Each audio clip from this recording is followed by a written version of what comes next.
านลำดวนของเฮาเด้อได้เห็นก้อนโมได้กราบได้ไหว้ได้เข้าใกล้ได้จับ ตาอยากมาเฮ็ดบุญน้ำเพิ่น ได้โมทนา ถ้าเสียบต้น หรือว่าผู้ใด ถ้าเสียบต้น ตู้แต่ทุกปัจจัยเป็นกองทุนเพื่อที่บูรณะวัดโพธิ์คำของเฮา ใกล้สิมาแล้วล่ะค่ะ การซื้อระวังมาแล้วพอจากเนาะอุปโภคสดของเฮาใกล้สิจบรับเรียบร้อย ก็อยากเฮ็ดบุญแห่พระน้ำหมู่พระตามีตา นี่รู้ไม่ต้องหุง เสียบได้นี่ มันข้าวังไปวัดป้อมบางเขาโจให้ส่ง เอาแก้ขบวนจะมาในเรื่องข้างหลังเพราะว่าอาชีพไม่ก็เครื่องเสียงก็จนกันไปถึงจังหวัดนักพอดนักแล้วมาได้เลยล่ะ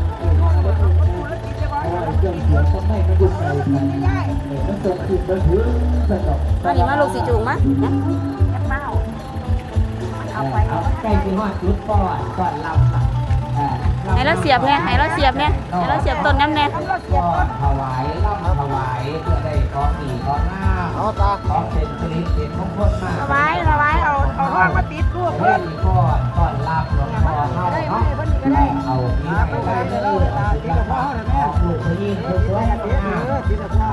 ม ตั้งนะครับ อันเชิญหลวงพ่อเฮาเข้าไปช่วยในวัดโพธิ์ครับก่อนอื่นขบวนหลวงพ่อเขาออกก่อนขบวนหลวงพ่อเขาออกก่อน